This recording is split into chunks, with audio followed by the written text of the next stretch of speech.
Chers compatriotes d'Algérie, مساء عليكم. أجل في الأول.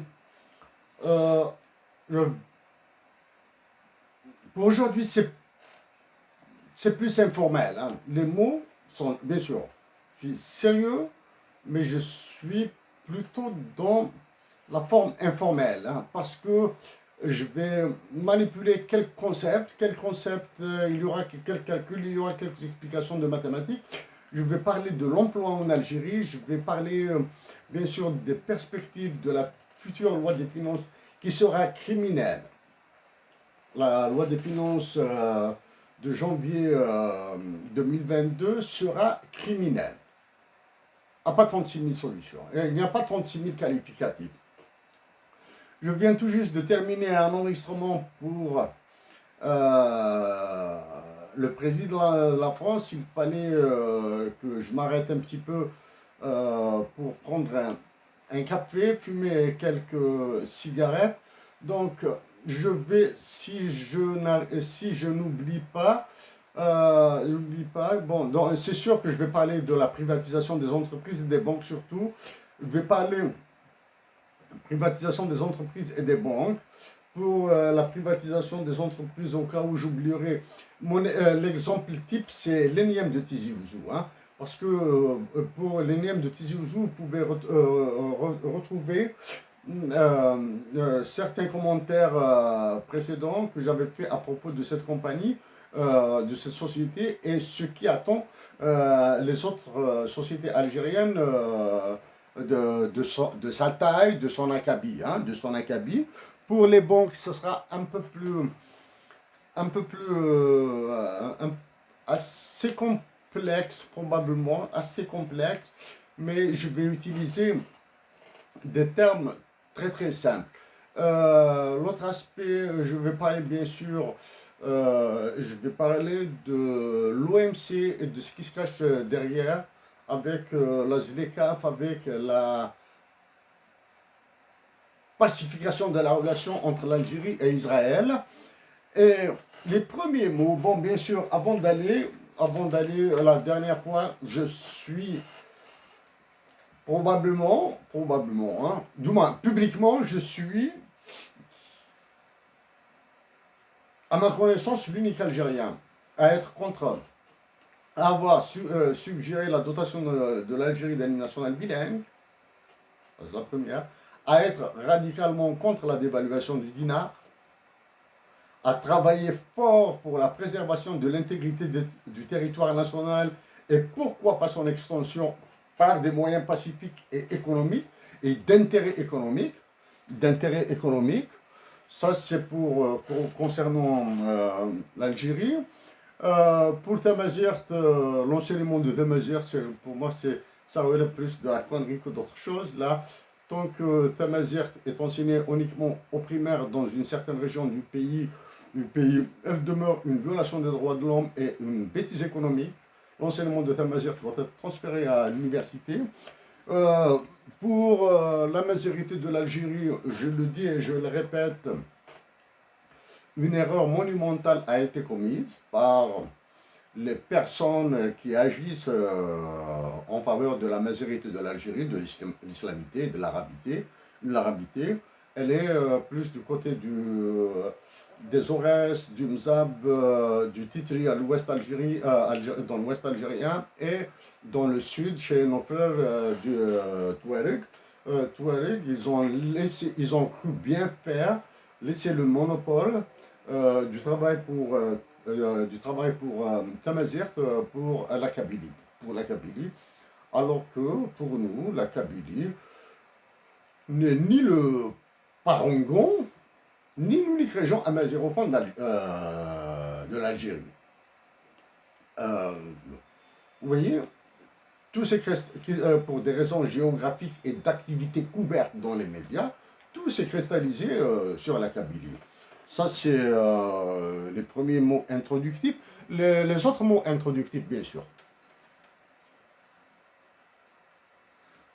Nous l'avons, je l'ai dit et je le répète, hein, toute la violence qui s'est produite en Algérie a pour source et cause la Banque centrale d'Algérie et l'état-major de l'armée. après la série d'incendies et la manipulation qu'il y a derrière, et le crime contre l'humanité, qui est l'abandon des populations, de toutes les populations algériennes qui ont souffert des conséquences de ces incendies, carrément abandonné, tout abandonné par l'État. Par l'État. Et cet abandon est dicté par le FMI et la Banque mondiale. Ça, donc, il y a ça. Maintenant, il y a actuellement une série d'instrumentalisations de certaines personnes, de la justice, et de certains mouvements, etc. C'est un jeu extrêmement grave. C'est un jeu extrêmement dangereux. C'est un jeu extrêmement explosif. Parce que l'Algérie est dans le gouffre, elle est dans la gueule de plusieurs monstres à la fois, de plusieurs monstres du Loch Ness, à la fois que la manipulation est facile, premièrement, et elle est difficile à détecter.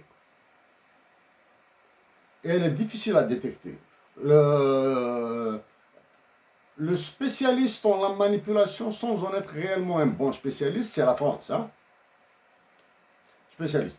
En Algérie, bien sûr, il y a l'exploitation. Il y a l'exploitation de toutes ces manipulations pour, par moment, indiquer, montrer du doigt des forces étrangères. Dans certains cas, c'est vrai, il y a des forces étrangères. Dans d'autres cas, c'est carrément de la poudre aux yeux, parce qu'il y a la pression du Fonds monétaire international, de la Banque mondiale, des États-Unis d'Amérique, de la France sur l'Algérie, pour l'embraser. Un autre élément, quand je dis que la Russie et la Chine sont indifférentes, cela signifie que pour la Chine et la Russie, quelle que soit la situation de l'Algérie, leurs bénéfices sont protégés. C'est-à-dire que l'Algérie soit en paix ou en guerre, les intérêts de la Russie et de la Chine sont préservés. Ils sont là. C'est ce qu'on appelle une indifférence. Hein. Probablement que je vais l'utiliser après. L'indifférence au sens utilitarisme, hein, voilà. Donc, la manipulation, il faut faire très très attention. Autre chose, maintenant en parlant du cas de l'ENIAM probablement, de l'ENIAM, de la Sonipec, de la Sonitex, des chemins de fer, Sonatrach, c'est tout ce qui concerne l'énergie. Alors là, c'est très très très complexe à expliquer dans des mots relativement simples. Très complexe. Donc, je vais toucher plutôt les secteurs en contact avec la population, en contact direct avec la population. Donc, dans ce qui suivra, je vais utiliser, pour moi, bon, ils sont difficiles à lire pour vous. Ça concerne des possibilités de création de l'emploi. Création de l'emploi avec réduction des salaires. Oui, bien sûr. Je suis probablement l'unique Algérien, ou bien parmi les rares. Publiquement, je suis peut-être parmi les rares Algériens à dire clairement et nettement, depuis 2015, la baisse des salaires, des revenus plus exactement, salaire et pension de retraite. Il est clair que je ne vais pas aborder tous les gains et toutes les retraites, parce que pour cela, il faudra probablement 6 mois, peut-être une année de travail. Et ce que je dirais pour les salariés du secteur public ou secteur privé est valable pour les salariés du type un ancien retraité, plutôt une personne qui a bénéficié d'une retraite anticipée et qui trouve un emploi. Donc, elle a deux sources de revenus. Sa pension de retraite et le gain, le revenu que lui procure l'emploi. Voilà, pensez à ça. Pensez, exemple, à un colonel de l'armée, à un général de l'armée qui est en retraite, et qui a deux, trois compagnies, deux, trois sociétés privées qui lui procurent un gain et une participation dans les bénéfices. Hein. Ça demande des chiffres, des statistiques un peu plus poussées pour pouvoir l'aborder. Bon, commençons par le commencement.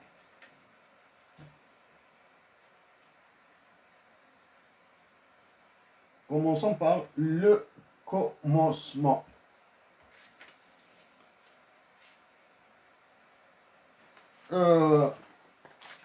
Acheter et vendre.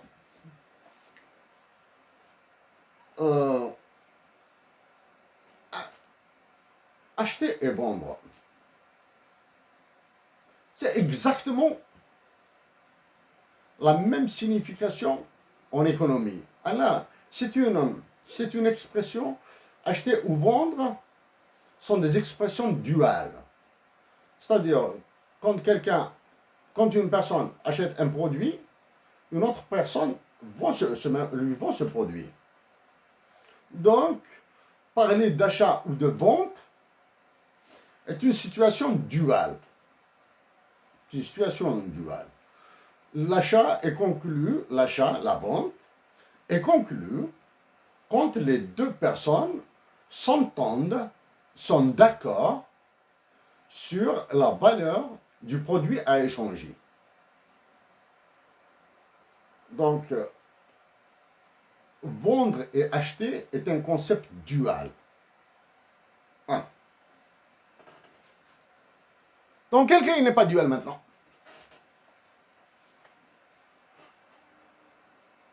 Dans quel cas il n'est pas dual? Dans les produits sans valeur. Un produit sans valeur marchande, c'est-à-dire toujours avec ça, la dignité. La dignité. نفيك ما تزنزدني فيك وزمر ضغطي ضغط ولا بعت النيف ديالك ما تقدرش تشري خطرة أخرى. La dignité. Le patriotisme. On peut naître patriote et devenir antipatriote, c'est-à-dire vendre son patriotisme. Une fois vendu, le patriotisme est une valeur non recouvrable. Il peut être pardonné dans une certaine forme de pardon. Le pardon est un prix, c'est une valeur, par la rédemption, par la reconnaissance du tort ou du mal qu'a procuré la vente de son patriotisme. Mais une fois vendu, le patriotisme est une valeur irrecouvrable. L'individu peut tout faire, peut tout faire. Il peut faire énormément d'actions. Par exemple, donner toute la fortune financière qu'il a accumulée pour les pauvres d'Algérie, ou bien la verser dans le trésor public de l'État. Mais peut-il recouvrer son patriotisme? Jamais. Vous voulez des exemples, concrètement? Un général de l'armée algérienne qui a vendu son patriotisme contre de l'argent, ou bien pour acheter l'impunité pour des crimes commis. Peu importe la nature du crime.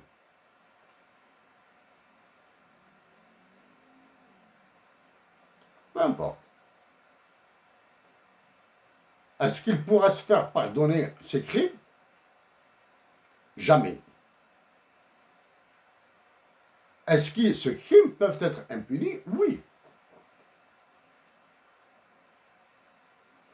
Un autre exemple. le système judiciaire, quand je dis le système judiciaire, les magistrats assis, les magistrats debout, les avocats, la police qui fait, du moins, la police qui fait, la police ou la gendarmerie qui fait des enquêtes sur une personne. Après enquête, etc., paf.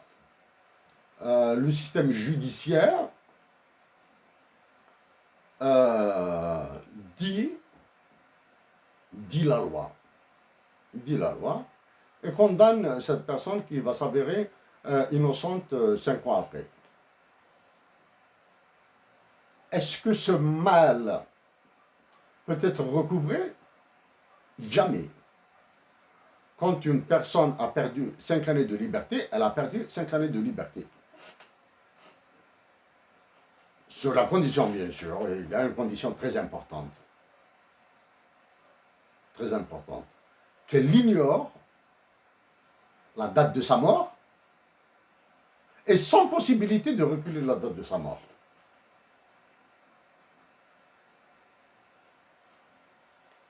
Ouais. Si je fais 5 années de prison à Bojbalji Mokhtar, ce sont 5 années perdues dans ma vie en tant qu'homme libre, en tant que personne libre. Ce sont 5 années qui me privera de voir ce que j'aime, mais sans jamais cesser de les aimer. Même privé de liberté. L'amour peut continuer. L'amour de la patrie peut continuer. Est-ce que je peux recouvrer maintenant? Est-ce que je peux compenser ces 5 années de privation de liberté par 5 années additionnelles? Oui, dans le cas où je connais la date de ma mort et que je peux la décaler de 5 années ou bien de la durée de ma peine. Mais malheureusement, pour toute l'humanité, aucun individu ne peut déterminer sa date de mort parce que c'est la volonté de Dieu, en particulier pour les personnes, dans mon cas, qui croient en Dieu. Voilà. C'est une introduction un peu probablement lourde. Maintenant, je vais parler avec des chiffres.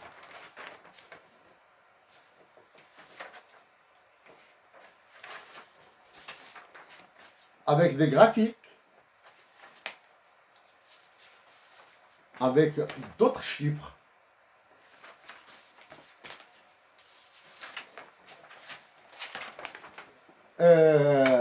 D'autres graphiques dans ce sens. Hein. Ne soyez pas surpris.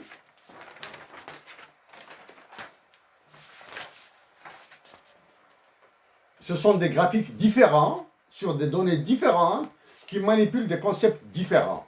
Sauf qu'ici, on dit que les axes ont été inversés. Ici, les axes sont comme vous avez l'habitude de les voir dans les livres. Ici, j'ai inversé les axes. Pour ces chiffres,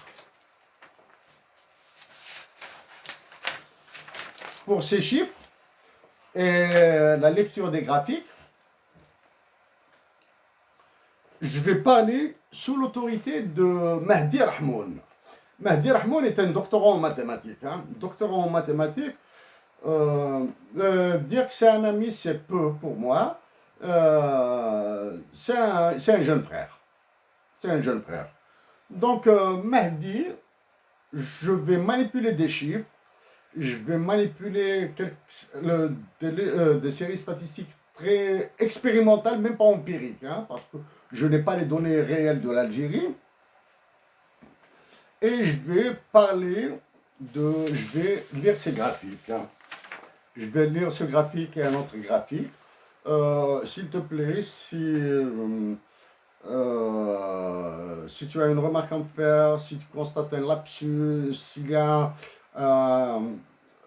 une différence dans la compréhension d'un concept que je manipule, n'hésite pas à me relancer, n'hésite pas à me relancer à temps perdu, publiquement si tu veux, ça ne me dérange pas du tout. Publiquement, ça ne me dérange pas du tout. Donc,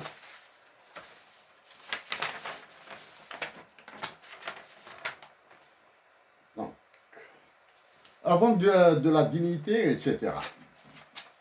Quand on vend sa dignité, quand on vend le patriotisme, ce sont des ventes, comme on dit ici, finales.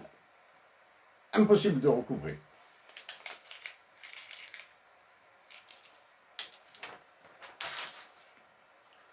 Nous sommes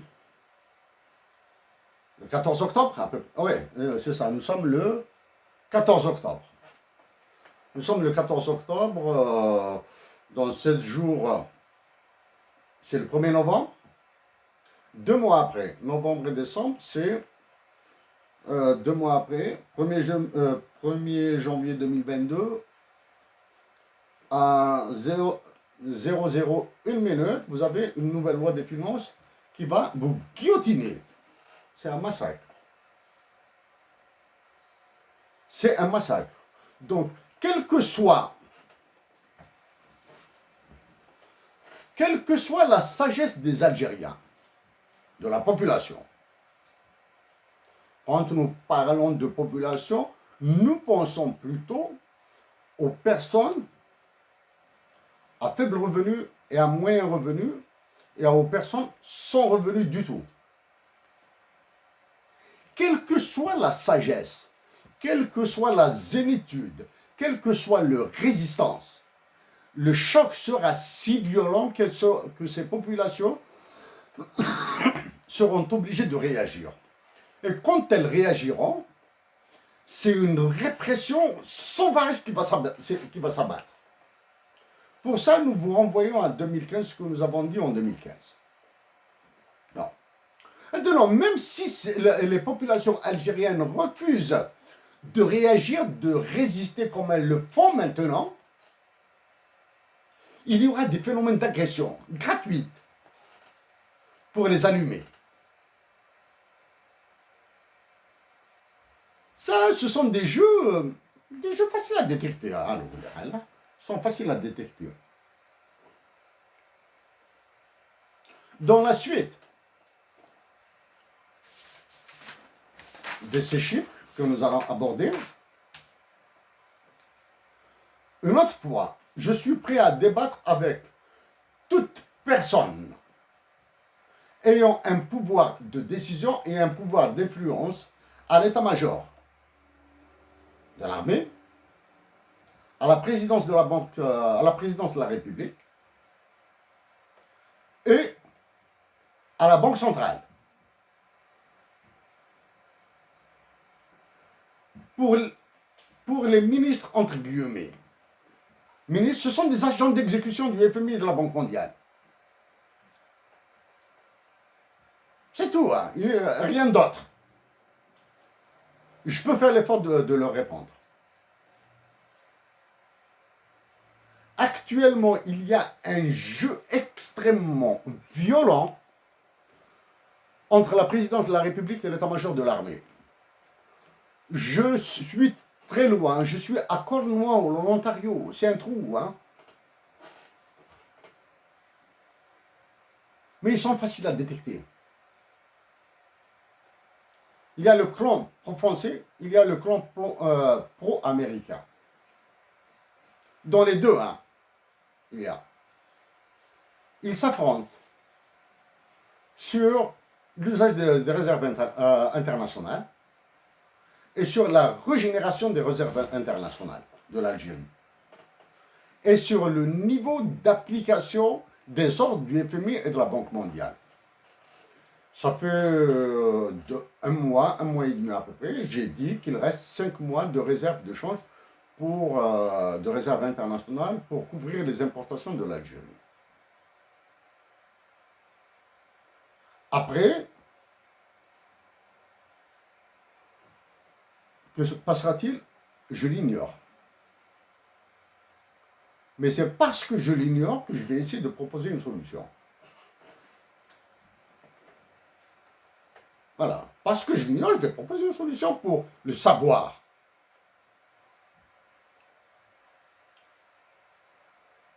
les difficultés, maintenant que l'économiste du FMI qui s'occupe du cas de l'Algérie n'est plus un Français, c'est une Canadienne, bien sûr, je vais essayer de la contacter.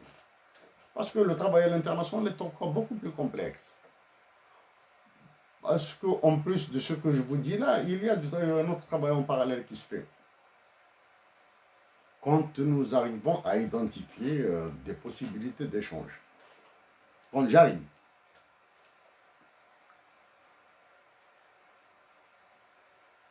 Maintenant, commençons.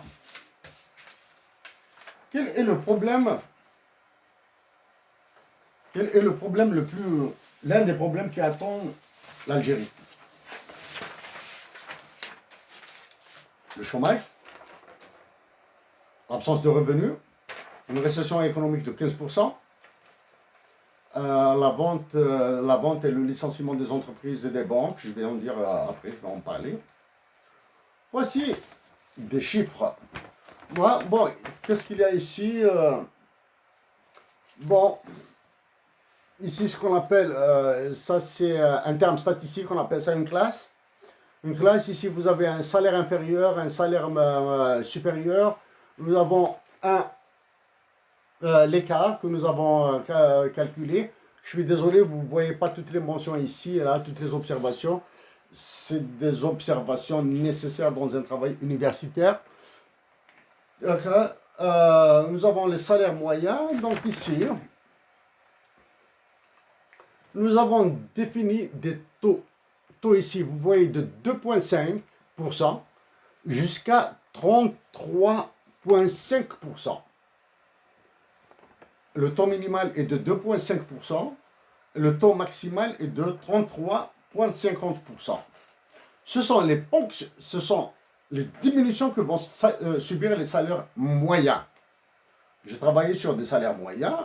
Je n'ai pas de grille de salaire, mais ça demande une immense quantité de travail. Mais pour Mahdi, je suis prêt à t'envoyer tout le rapport, tout le dossier d'analyse, Excel. Les formules sont prêtes, c'est-à-dire il suffit de changer 3 valeurs de base. Hein. Les classes de salaire et changer les taux. Tu peux garder les taux à 2,5, tu peux garder les mêmes classes de salaire, tu peux ajouter des classes de salaire intermédiaires entre des classes. J'ai fait une répartition expérimentale. Voilà. Et j'ai calculé, bien sûr, ici ce qu'on appelle 185, la baisse. Pour un salaire compris entre 5 000 dinars et 10 000 dinars, avec un taux de 2,5%, la baisse sera de 187 dinars. Mais pour un salaire compris entre, en centimes, pour que les termes soient faciles pour vous, 29 millions de centimes et 36 millions de centimes, la ponction, le taux de réduction sera de 33%, 33,5%, et le volume de la paix sera de 10 800 000. 10 millions. Son salaire sera amputé de 10 800 000. Donc, il y aura un nouveau salaire moyen qu'on calcule. Dans le deuxième scénario, le taux est de 3,75 pour les plus bas salaires. Et dans ce cas-là, la baisse sera de 281 dinars. Et le taux de 32, un taux de 32,25 sera appliqué à ceux qui touchent entre 18 millions et 23 millions. Et le salaire baissera de 6 700 000 à peu près. Au-delà, ici, nous allons voir combien de postes de travail sont nécessaires à réduire pour créer un employeur additionnel. S'il vous plaît, je suis un anti-marginaliste primaire. Mais d'un point de vue mathématique, c'est du marginalisme, hein, c'est du calcul différentiel. Voilà, c'est un taux d'accroissement. Donc, maintenant, ici, tout à fait à gauche, là, cette colonne, j'ai le nombre de salariés. Dans le scénario 1, il est là. Je vais voir combien je vais enlever combien je vais gagner en baisse de salaire. Et dans le deuxième, cette dernière colonne, c'est dans le scénario numéro 2. Quand j'ai mis, en mettant ces étoiles ici, les étoiles, ça, c'est l'interprétation d'un résultat mathématique. Ici, il dit, bien sûr, j'utilise des moyennes et des écarts-types. Des écarts-types. Ces étoiles disent que l'hypothèse, de mon point de vue personnel, strictement personnel, hein, parce qu'il y a des standards de comparaison, n'est pas bonne. C'est-à-dire la classe des salaires, les classes des salaires que j'ai définies et les taux de réduction à appliquer doivent être probablement revus. Bien sûr, ce sont des données expérimentales. Mahdi, avec ses amis statisticiens, peuvent vous expliquer, identifier le nombre de classes de salaire qu'il y a, du moins le salaire minimum en Algérie, le salaire maximum, et identifier les classes. Et calculer le nombre de classes pour trouver et définir les intervalles. Et pour chaque intervalle, donner exactement le nombre de salariés. Comme ça, les calculs seront plus précis. Donc, pour ceux qui aiment les graphiques, voici, quand je tire ce graphique à partir de ces données, je vois qu'en termes de ces deux courbes me disent que d'ici jusqu'à là à peu près, hein, à peu près jusqu'à 521, 670. À peu près, du moins, que globalement, l'équité dans la réduction est garantie. Parce que les courbes sont presque collées. Les courbes sont presque collées, donc l'équité est vérifiée dans les deux cas. Mais au-delà, c'est-à-dire, nous sommes mal à l'aise. De 671, de 6 700 000 à 8 300 000, au-delà, les salaires, on commence à voir que le volume des réductions peut apparaître comme inéquitable. Hein. Juste apparaître, à l'œil nu, parce que les courbes sont assez loin. Mais maintenant, l'équité salariale, il faudra la voir par rapport à ça.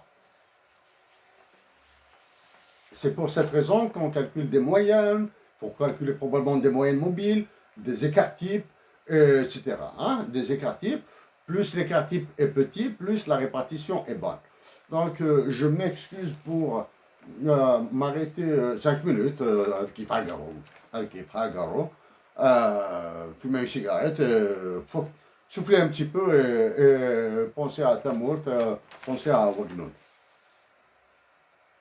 Donc, avant de continuer avec ça, et l'interprétation de ce graphique,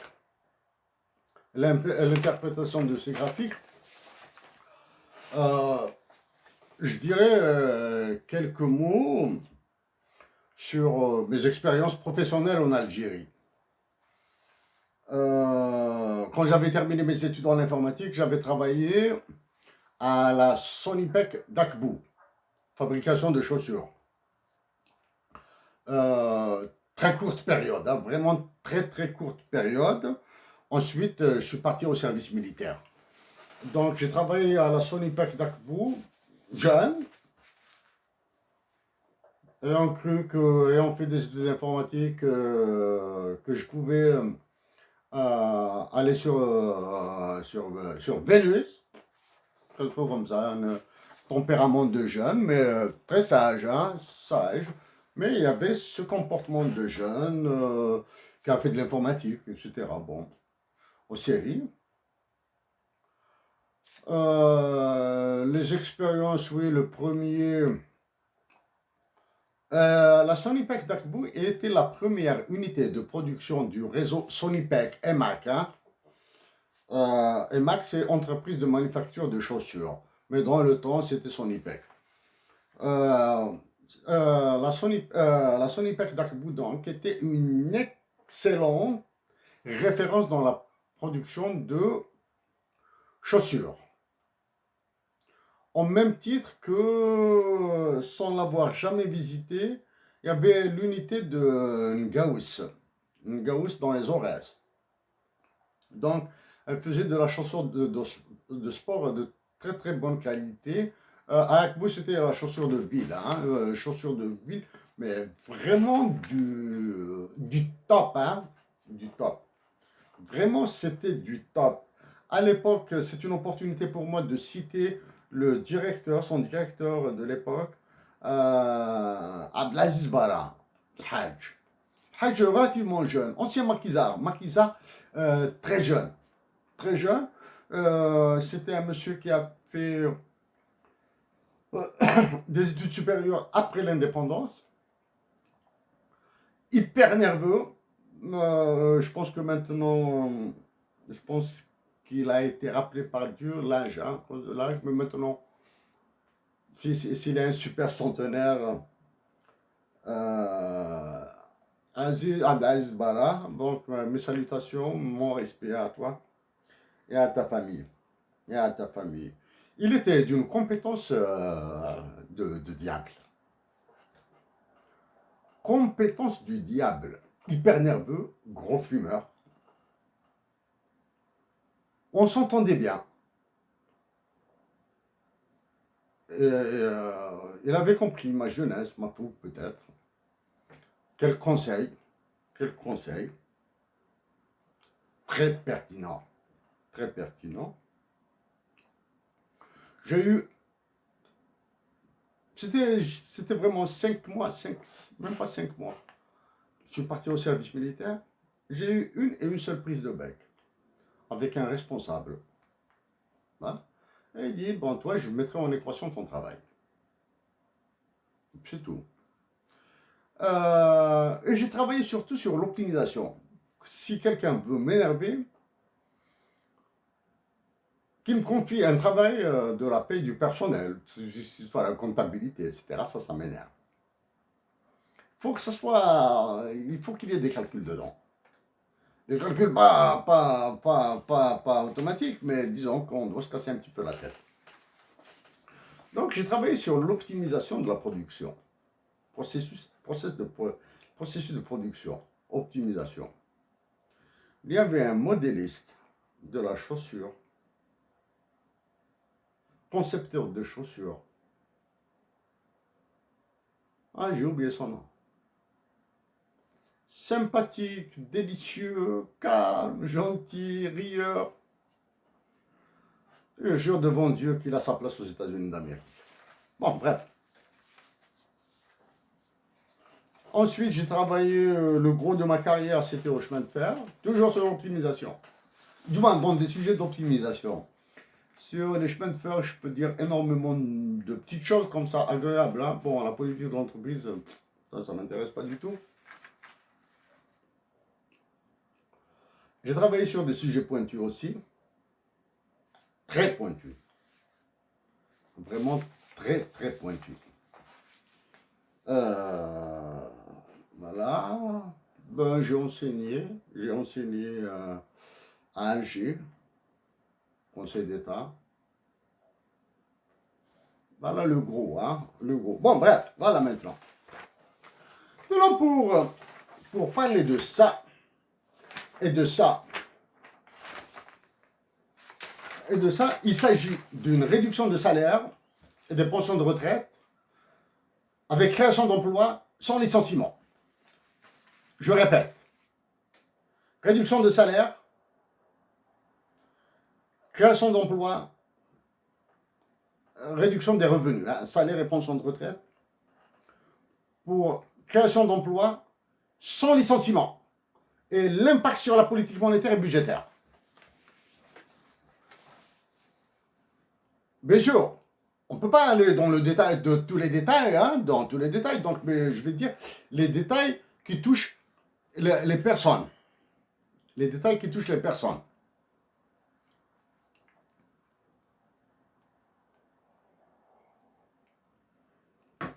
Compromis, je vais coller à la réalité, hein, la réalité.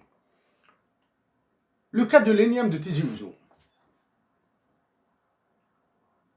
Je vais coller à la réalité avec le cas de l'énième de Tizi Ouzou, qui m'est inconnu. Hein. Donc, j'ai toute la distance nécessaire. Là, de cela, peut-être une année, la première alerte est venue de Tizi Ouzou, de l'énième. Les premières alertes sur les faits ravageurs du FMI et de la Banque mondiale. Est venue de l'énième de Tizi Ouzou. Grève, problème de trésorerie, quelque chose comme ça, manifestation à Tizi Ouzou. Ok. Ensuite, il a eu une autre réaction. Premier signal, j'ai dit,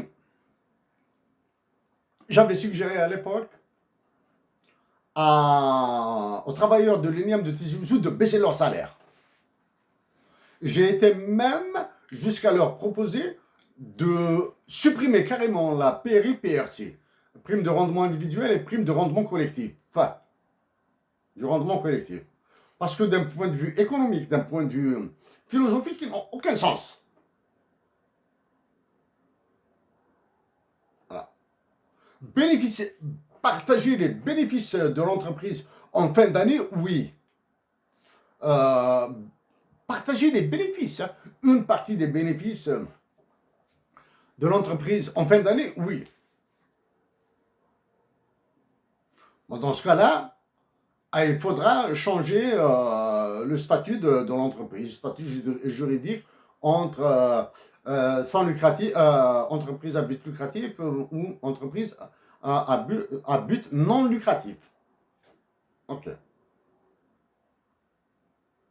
À but lucratif, il y a partage de salaire. À but non lucratif, à but lucratif, il y a partage des bénéfices. Entreprise à but non lucratif, les bénéfices sont réinvestis. Voici la différence fondamentale avec à but lucratif et non lucratif. Tenons pour les responsables à l'état-major de l'armée, la présidence de la République, ministère, banque centrale. Nous vous disons, l'énième de Tizi Ouzou, personnel, c'est valable pour la Sonipac, toutes les unités de production, y compris celles du secteur privé.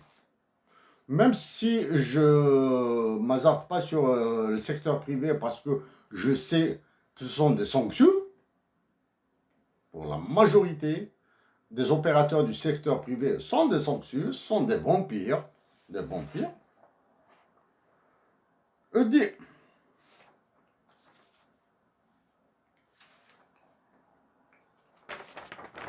voici. Mahdi, ça c'est une matrice. Hein? Là maintenant, ça demande de l'algèbre linéaire pour de l'optimisation, mais je dis comme exemple, ce sont des données, c'est même pas empirique, hein, c'est des données expérimentales. Pour les personnes qui touchent entre 5 000 dinars et 10 000 dinars, si on applique un salaire, une réduction de 3,75%. C'est le deuxième scénario. Celui-là qui est en bleu. Si on applique 3,75% de réduction, il faudra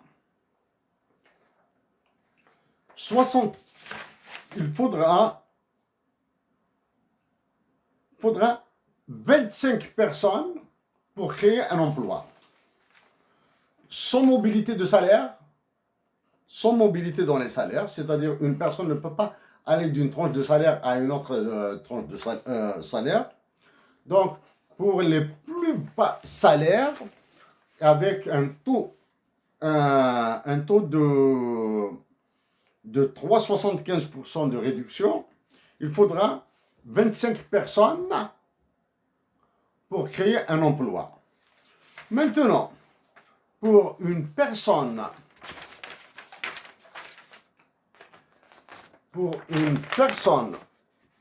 qui touche entre un salaire moyen de 16 900 000, 17 millions de centimes, elle pourra créer 22 emplois dans les plus bas salaires. Le plus haut salaire, après réduction, pourra créer 22 emplois dans le plus bas salaire. Le plus haut salaire, il est là en bas, il pourra créer 22,1 emplois. Maintenant, s'il y a 15 000 salariés, elles peuvent créer 316 800 emplois. Je répète, pour les salariés qui ont un salaire moyen de 17 millions de centimes, après réduction, elles peuvent créer 22, chaque personne, pour la réduction de chaque salaire, pourra créer 22 emplois dans le plus bas salaire.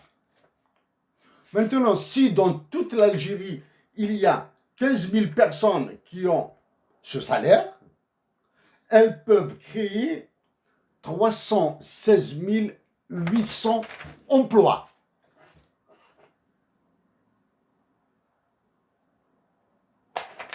Ici, je n'ai fait que réduire les salaires pour créer de l'emploi. Donc, mes frères et sœurs de l'ENIAM de Tizi Ouzou et tous les autres travailleurs, faites vos calculs. Faites des simulations comme celles que nous venons de faire. Faites des simulations de calcul. Et proposez-les immédiatement à votre direction générale ou bien à votre directeur d'unité. Ayez ce courage patriotique d'aller vers la suppression de la PRI-PRC ou, du moins, les réduire les taux de PRI-PRC.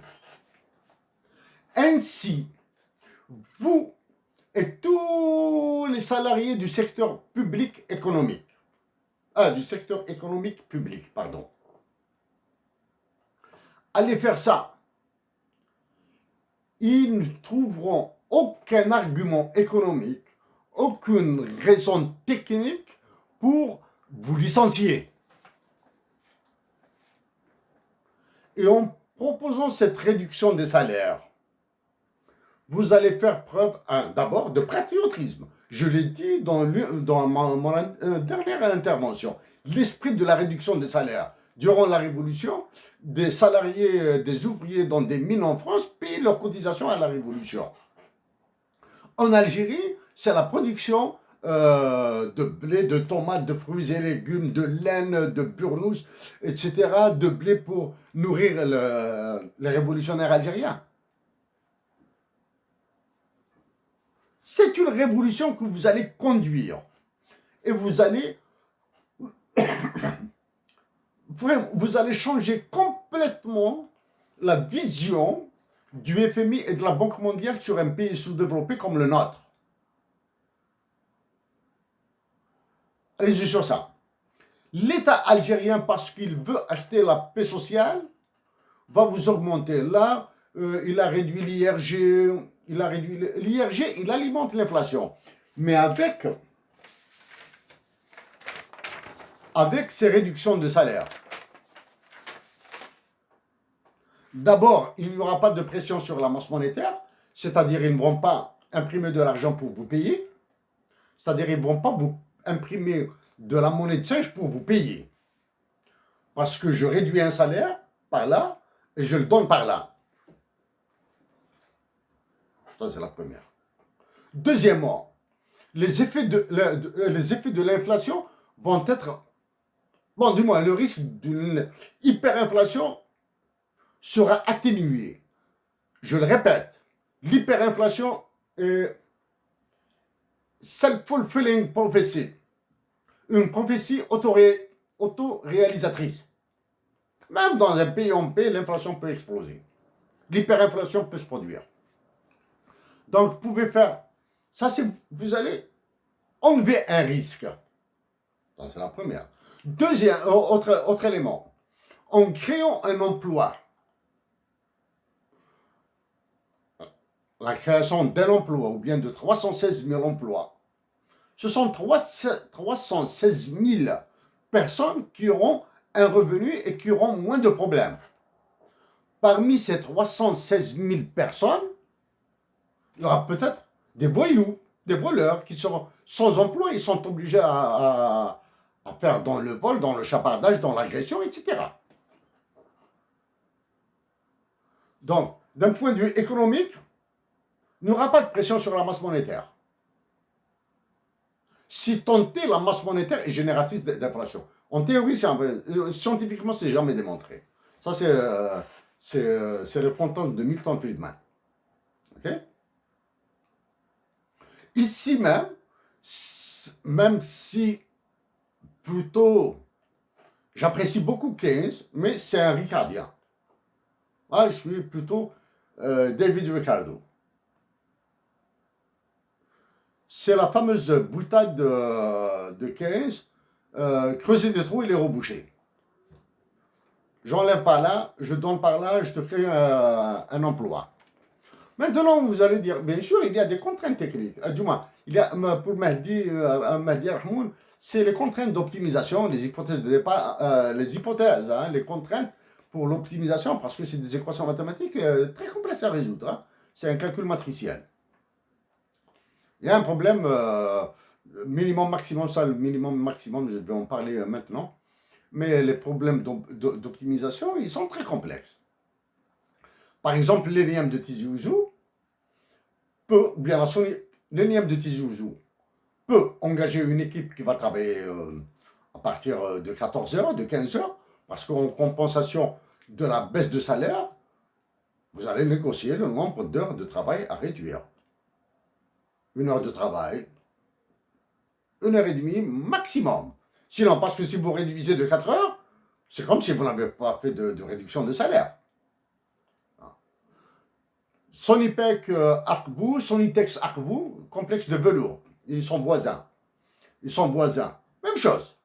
Ou bien Sonitex Gate, Béjaïa, au centre-ville de Béjaïa.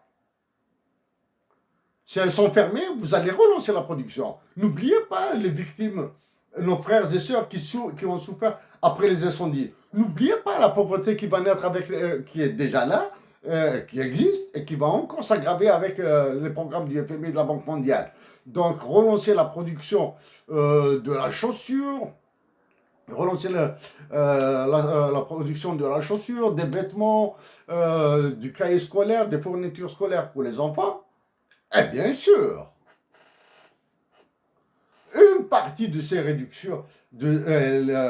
une partie de ces réductions de salaire doivent aller vers la production agricole.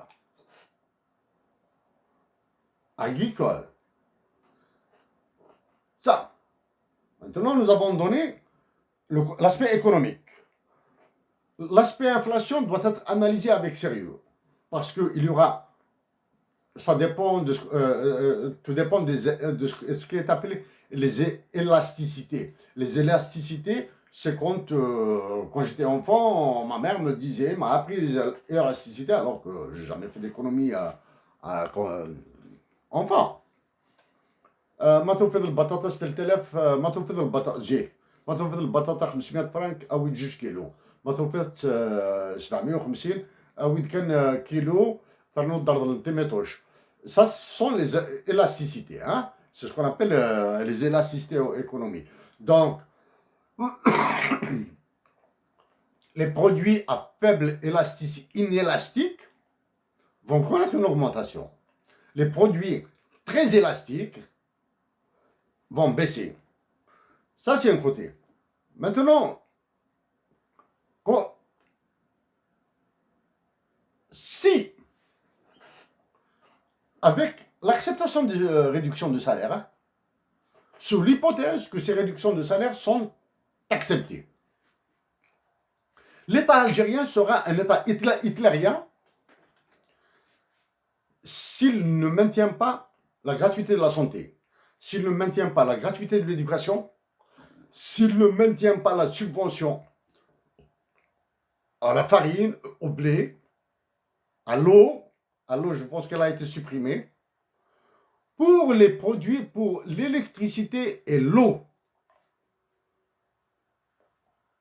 L'électricité et l'eau. Un minimum de consommation universelle doit être défini et il doit être à un prix, disons, symbolique. Exemple, 1 dinar le mètre cube d'eau. Le minimum vital pour tout le monde, hein, il n'y a pas qu'il soit milliardaire ou pauvre. Le plus pauvre des pauvres en Algérie et le plus milliardaire des milliardaires. Son droit à l'eau doit être respecté intégralement. Donc on définit des quotas qui seront au prix minimal et au-delà, il y aura une tarification forfaitaire. Et nous dirons, bien sûr, avec les réductions de salaire, l'IRG va baisser, les cotisations à la retraite vont baisser, les cotisations à la sécurité sociale vont baisser. Donc, c'est pour cette raison que le maintien de la gratuité des soins et la couverture médicale, mais en engageant de nouveaux employés. Il y aura une augmentation de l'IRG, des impôts, une augmentation de la TVA, une augmentation dans la prestation des retraites, dans les retenues, cotisations de retraite. Donc, quand vous engagez, par là, vous perdez non pas l'intégralité, mais d'un autre côté, vous récupérez l'intégralité. Donc, ce sont ces calculs, c'est des calculs arithmétiques simples à faire, définir la perte ou le gain. Ça, c'est un point de vue comptable. Mais en garantissant les droits humains. Donc, je le répète, il maintient la subvention au blé, à l'eau, un minimum pour l'électricité et l'eau, pas un minimum, un quota naturel, un quota conforme aux droits humains, à un tarif bas. Ensuite, lâchez le prix. La téléphonie fixe locale doit devenir gratuite parce qu'elle est génératrice d'énormément de bénéfices. On appelle ça les externalités positives.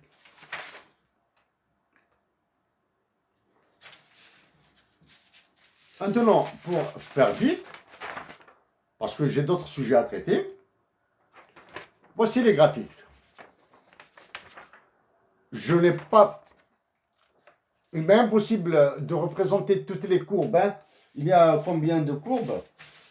Combien 1, 2, 3, 4, 5, 6, 7, 8, 9, 10, 11, 12, 13. Normalement, je dois avoir 13 courbes. Si j'avais 13 courbes ici, vous ne verrez absolument rien. Je dois avoir 13 courbes. Et même qu'il y aura 15 courbes. 15 courbes multipliées par... Donc, c'est une matrice énorme. Hein. C'est une matrice énorme. Et Dieu merci, il y a l'informatique qui permet de faire des calculs automatiques.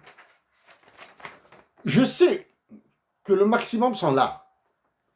Le maximum, ils sont là. Le maximum d'emplois possibles que je peux créer est là. Je sais que le minimum d'emplois possibles que je peux créer est là. Ça, je le sais. Tout ce qui est en dessous des tout ce qui est là. Ouais, tout ce qui est là. C'est le domaine du possible. C'est ce qu'on appelle le domaine du possible. Ce sont des courbes d'opé limité de Pareto. C'est-à-dire ça, c'est le maximum. Ici, sur toutes ces courbes, vous êtes à l'optimum. Vous ne pouvez pas faire plus. Si vous faites moins, c'est ce qu'on appelle l'inefficacité économique. Maintenant, ici, il y a ce qu'on appelle les additions horizontales et les additions verticales. Je sais qu'ici, en additionnant toutes les possibilités, tous les emplois que je peux créer ici, vont me donner le maximum d'emplois possible pour toutes les tranches de salaire. Ici, quand j'additionne verticalement, on additionne les courbes, on fait cette courbe, plus cette courbe, plus cette courbe, mais à la verticale. Quand on fait à l'horizontale, à l'horizontale, là, les possibilités deviennent plus limitées. Parce qu'il faut qu'il y ait une intersection. Il faut qu'il y ait une intersection de toutes les de la droite. Si quand vous tracez une droite ici, ben les courbes ici, je ne sais pas où est-ce qu'elles se terminent là. Hein. Ça peut aller jusqu'à là. Donc là, c'est avec ces calculs qu'on peut faire ce qu'on appelle les additions verticales et les additions horizontales. Voici pour les salaires. Maintenant, il y a très très longtemps,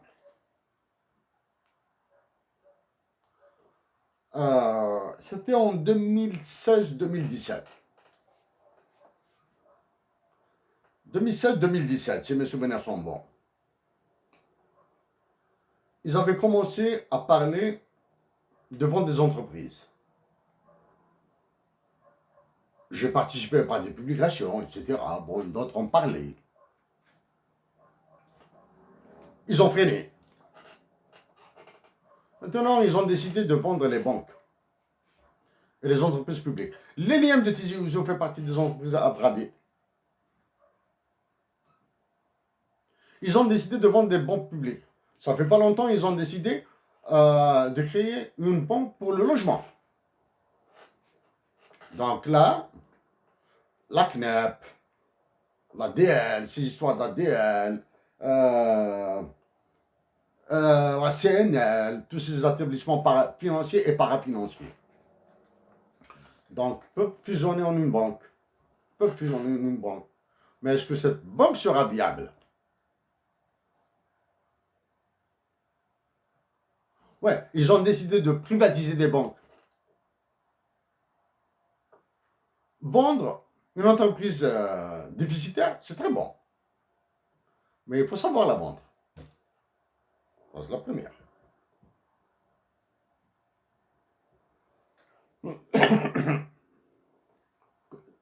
Si vous savez comment la vendre, il faudra trouver l'acheteur. C'est pas gagné d'avance, trouver un acheteur pour une banque. trouver un acheteur pour une banque, c'est difficile. Supposons qu'un acheteur est trouvé, soit trouvé. Supposons qu'un acheteur, je suppose qu'il soit trouvé. Que va-t-il faire du personnel? C'est la première. Les biens immobiliers de la banque seront-ils cédés? Maintenant, il y a un problème du bilan de la banque.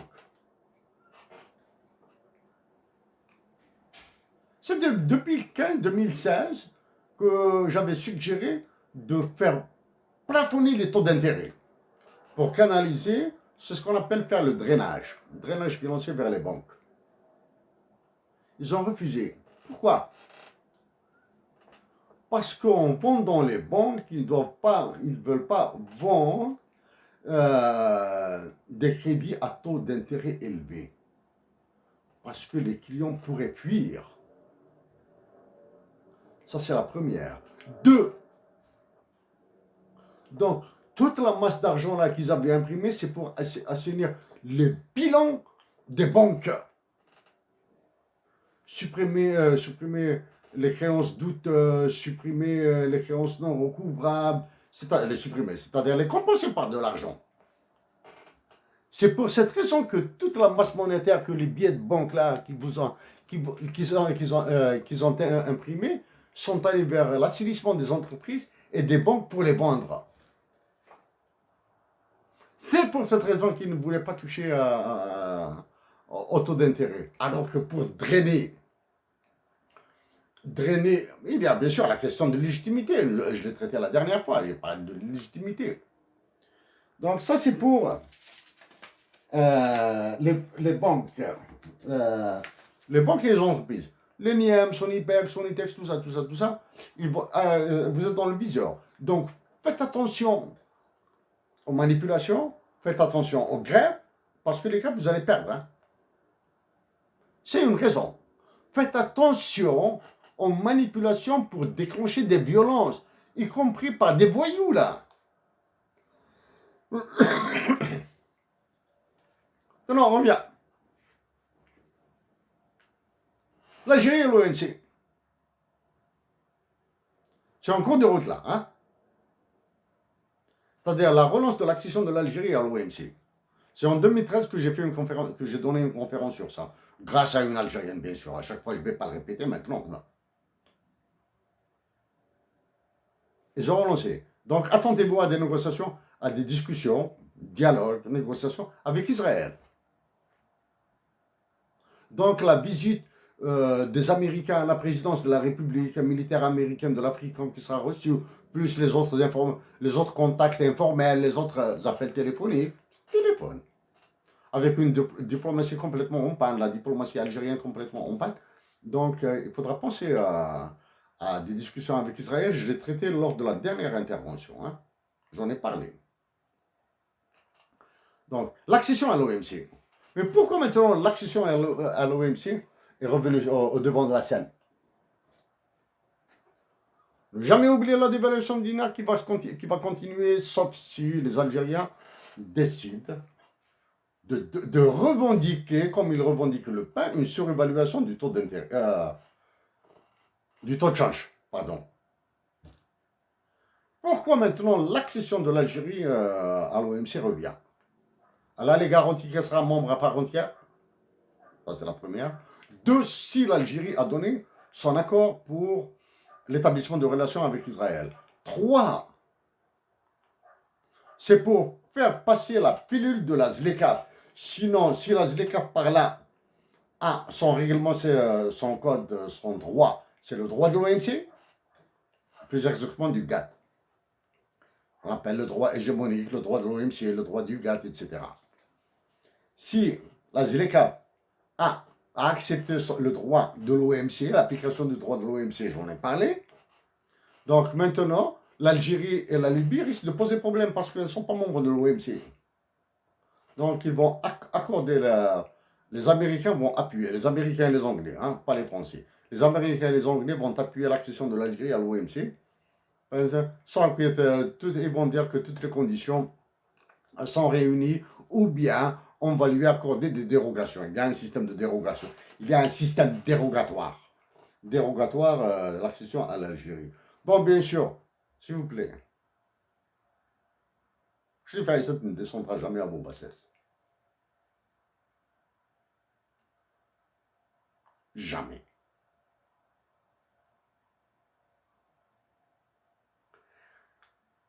J'ai lu des informations. J'ai lu des informations. J'ai vu, j'ai écouté David Malpass, c'est sur Bloomberg. David Malpass, c'est le président de la Banque mondiale. J'ai lu d'autres articles anglo-saxons qui concernent l'Algérie, en anglais, d'articles anglophones, qui concernent l'Algérie. La situation de l'Algérie est devenue un jeu, est devenue une blague dans certains journaux anglophones. C'est-à-dire, ils attendent l'effondrement de l'Algérie rapidement. Donc voici, chers compatriotes, je vais vérifier comme ça dans mes notes.